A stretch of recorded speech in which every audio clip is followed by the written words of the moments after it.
Let's begin the chapter our country India. Okay, India का map देखोगे तो north में आपको हिमालयाज़ मिलती है, वेस्ट में अरेबियन सी मिलती है, ईस्ट में बे ऑफ बंगाल और साउथ में इंडियन ओशन। इंडिया का जो एरिया है वो है 3.28 मिलियन स्क्वायर किलोमीटर और जो नॉर्थ साउथ एक्सटेंट है इंडिया का लद्दाख से कन्याकुमारी वो अबाउट 3200 किलोमीटर का है। और ईस्ट वेस्ट एक्सटेंट जो है अरुणाचल प्रदेश से गुजरात के कच्छ तक वो 2900 किलोमीटर का है। इंडिया में वेरियस तरह के लैंडफॉर्म्स पाए जाते हैं। लॉफ्टी माउंटेन्स जो कि हिमालयाज़ हैं जम्मू कश्मीर वाले एरिया में, ग्रेट इंडियन डेजर्ट जो कि राजस्थान वाले एरिया में है, नॉर्दर्न प्लेन्स हरियाणा पंजाब हो गए, अनइवन प्लेट्यू सरफेस जो आपका छत्तीसगढ़ झारखंड है, और आपका आइलैंड्स और कोस्ट्स जो कि आपके वेस्टर्न कोस्टल प्लेन है, ईस्टर्न कोस्टल प्लेन है, आपका लक्षद्वीप आइलैंड्स हैं और अंडमान एंड निकोबार आइलैंड्स हैं। तो इस वैरायटी ऑफ लैंड फॉर्म्स की वजह से इंडिया में variety of climates, vegetation covers, wild life, language और कल्चर डिफरेंट मिल सकते हैं। यूनिटी इन डाइवर्सिटी हमारी कंट्री के लिए एक बहुत इंपॉर्टेंट टर्म जो है वो कॉइन हुआ है, और एट प्रेजेंट हमारी जो पॉपुलेशन है ऑल ओवर द वर्ल्ड वो टॉप मोस्ट लेवल पर है। बुक पुरानी है इसलिए इन्होंने सेकेंड मोस्ट पॉपुलस कंट्री लिखा हुआ है। अब इतनी बड़ी कंट्री है, मैंने एक चैप्टर में बताया था कि बड़ी बड़ी जो कंट्रीज़ हैं वहाँ पर एक से ज़्यादा टाइम जोन्स होते हैं। इसमें लिखा हुआ है ना, डू यू नो में, इसलिए बता रही हूँ। इंडिया में सिर्फ एक ही टाइम जोन है 82.5 डिग्री ईस्ट पे, आपका यूएसए में 7 है और कनाडा में 6 है। ओके, अब हम देखते हैं इंडिया की लोकेशनल सेटिंग। तो इंडिया जनरली नॉर्दर्न हेमिस्फीयर में लोकेटेड है।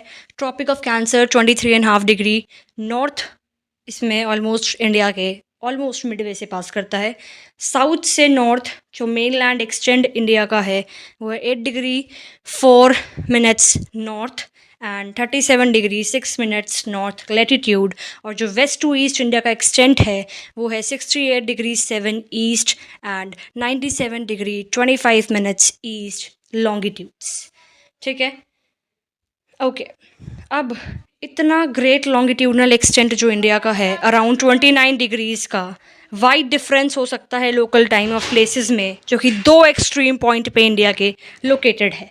तो इस डिफरेंस को कवर करने के लिए हमें जो है हमारा Indian standard time 82 and 30 degree east को सेट करा हुआ है, और इस मेरिडियन को या इस लॉन्गिट्यूड को हम स्टैंडर्ड मेरिडियन ऑफ इंडिया भी कहते हैं। ठीक है, जो सन है वो अरुणाचल प्रदेश में 2 घंटे जल्दी दिखाई दे देता है गुजरात वेस्ट में। तो इस डिफरेंस को कवर करने के लिए ये जो इंडियन स्टैंडर्ड टाइम है वो हेल्प करता है। अब अगर हम इंडिया के नेबर्स के बारे में देखें तो इंडिया जो है 7 कंट्री के साथ लैंड बाउंड्रीज शेयर करता है। देखो, एक तो पाकिस्तान के साथ, ठीक है, अफ़गानिस्तान के साथ, ये रहा थोड़ा सा हिस्सा, चाइना के साथ, नेपाल के साथ, भूटान के साथ, बांग्लादेश के साथ और म्यांमार के साथ, और नीचे श्रीलंका भी जो पाल्क स्ट्रेट है उससे जॉइन इंडिया से हो जाता है। ठीक है, पॉलिटिकल और एडमिनिस्ट्रेटिव डिविजन्स देखें तो एडमिनिस्ट्रेटिव पर्पसेस के लिए हमारी कंट्री को 28 स्टेट्स और 8 यूनियन टेरिटरीज़ में डिवाइड कर रखा है। दिल्ली हमारी नेशनल कैपिटल है और हर एक स्टेट जो है जनरली लैंग्वेज के बेसिस पर कार्व आउट किया हुआ है। फिजिकल डिविजन्स देखें तो इंडिया में बहुत सारे फिजिकल डिविजन्स मिलते हैं, जैसे कि माउंटेन्स, प्लेट्यूज, प्लेन्स, कोस्ट और आइलैंड्स। टॉप पर नॉर्थ पर हमारे यहाँ पर लॉफ्टी स्नो कैप्ड हिमालयाज़ हैं। हिमालय यानी कि हिम प्लस आलिया, यानी कि हिम इज़ स्नो, राइट, तो the adobe of snow, Himalaya का मतलब है the adobe of snow. Himalayan mountains हैं वो भी फर्दर 3 पैरेलल रेंजेस में डिवाइडेड हैं। जो सबसे ऊपर हिमालयाज़ का जो हिस्सा है उसको हम कहते हैं ग्रेट हिमालय या हिमाद्री। वर्ल्ड हाईएस्ट पीक्स जो हैं इस रेंज में मिलती हैं। फिर हिमाद्री के पैरेलल एक रेंज एग्जिस्ट करती है, उसको हम बोलते हैं मिडिल हिमालय या हिमाचल, जो कि हिमाद्री के साउथ में है, और जो मोस्ट पॉपुलर हिल स्टेशंस है वो यहाँ पर होते हैं। और शिवालिक जो है वो सदर्न मोस्ट रेंज है।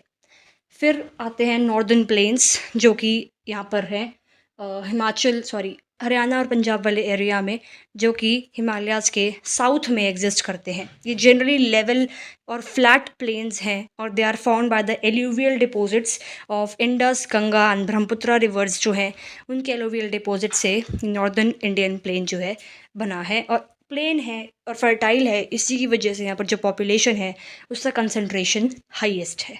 ठीक है। वेस्टर्न पार्ट ऑफ इंडिया जो है वो ग्रेट इंडियन डेजर्ट कहलाता है। ड्राई, हॉट और सैंडी स्ट्रेच ऑफ लैंड वो है, बहुत कम वेजिटेशन वहाँ पर है। नॉर्दर्न प्लेन के साउथ में आओगे तो पेनिनसुलर प्लेट्यू है, ट्राइंगुलर इन शेप ये है। रिलीफ जो यहाँ पर है बिल्कुल अनइवन है, अनड्यूलेटिंग टेरेन है। हिल रेंजेस और वैलीज यहाँ पर मिल जाएगी। अरावली हिल्स जो one of the oldest ranges world की हैं, यहाँ पर इसको पेनिनसुलर प्लेट्यू को बॉर्डर करती है नॉर्थ वेस्ट साइड से। और विंध्यास और सतपुराज यहाँ की इंपॉर्टेंट रेंजेस हैं। नर्मदा और तापी जो है वो भी इन रेंजेस से फ्लो करती है, विंध्या और सतपुरा से। ये वेस्ट फ्लोइंग रिवर्स हैं, यानी कि वेस्ट से फ्लो करते हुए ये अरेबियन सी में ड्रेन कर जाती हैं। ठीक है। West flowing rivers that drain into the Arabian Sea, मतलब वेस्ट की तरफ फ्लो कर रही हैं। ठीक है। वेस्टर्न घाट्स या सह्याद्रीज जो हैं ये प्लेट्यू को बॉर्डर करते हैं वेस्ट में, और ईस्टर्न घाट्स जो हैं पेनिनसुलर प्लेट्यू को ईस्ट बाउंड्री से बॉर्डर करते हैं। वेस्टर्न घाट्स ऑलमोस्ट कॉन्टीन्यूस है और ईस्टर्न घाट्स जो हैं वो थोड़े ब्रोकन और अनइवन है। तो the plateau is rich in minerals like coal and iron ore. Western Ghats के वेस्ट में है वेस्टर्न घाट्स और ईस्ट ऑफ ईस्टर्न घाट्स जो हैं वो है कोस्टल प्लेन्स। वेस्टर्न घाट्स के वेस्ट में और ईस्टर्न घाट्स के ईस्ट में कोस्टल प्लेन्स लाई करते हैं। जो वेस्टर्न कोस्टल प्लेन्स हैं वो बहुत नैरो हैं और जो ईस्टर्न कोस्टल प्लेन्स हैं वो थोड़े ब्रॉडर हैं। Number of east flowing rivers यहाँ पे हैं, यानी कि जो ईस्ट की तरफ फ्लो कर रही हैं वो हैं महानदी, गोदावरी, कृष्णा और कावेरी, और ईस्ट की तरफ फ्लो करते हुए बे ऑफ बंगाल में फाइनली ड्रेन हो जाती है। ये जो रिवर्स हैं उन्होंने फर्टाइल डेल्टाज अपने माउस पे बनाए हैं यहाँ पर, जैसे कि गंगा और ब्रह्मपुत्रा बे ऑफ बंगाल की तरफ फ्लो करते हुए सुंदरबन डेल्टा को बनाती हैं। ठीक है। देखो एल्यूवियल डिपॉजिट्स क्या होता है, कुछ टर्म्स हैं अब। फाइन सॉइल्स जो रिवर्स लेके आती हैं उसको हम कहते हैं एल्यूवियल डिपॉजिट। ट्रिब्यूटरी एक ऐसी रिवर या स्ट्रीम जो कि मेन रिवर के अंदर वाटर को डिस्चार्ज कर देती है, यानी कि 2-3 रिवर मिलके एक रिवर बना रही है, तो 2-3 रिवर मिली उनको हम बोलेंगे tributary. Do you know the Ganga and Brahmaputra form the world's largest delta, the Sundarbans delta. और डेल्टा जो है ट्राइंगुलर इन शेप है। It is an area of land formed at the mouth of the river. Mouth क्या होता है, जहाँ पर river जो है सी पे एंटर करती है। ठीक है। Okay. Next, corals are skeletals of tiny marine animals called polyps. When the living polyps die, their skeletals are left. Other polyps grow on top of the hard skeletal, which grows higher and higher, forming the coral islands. ये coral islands की picture है. Okay. Next is the topic जो islands हैं. India में जो बाकी land form है वो आइलैंड्स बच गए। माउंटेन्स के बारे में बता दिया, प्लेन्स के बारे में बता दिया, प्लेट्यू के बारे में बता दिया, कोस्टल प्लेन्स के बारे में बता दिया। अब हम आते हैं आइलैंड्स पर। 2 आइलैंड्स हैं, लक्षद्वीप और Andaman and Nicobar islands. Lakshadweep islands जो हैं अरेबियन सी में लोकेटेड हैं और ये कोरल आइलैंड्स हैं जो कि केरल के पास में है। अंडमान निकोबार आइलैंड्स जो हैं ये साउथ ईस्ट इंडियन मेनलैंड के in the bay of Bengal. और मैंने एक चैप्टर में बताया भी था कि अंडमान निकोबार आइलैंड्स जो हैं सुनामी की वजह से 2004 में बिल्कुल ही डूब गए थे। ठीक है।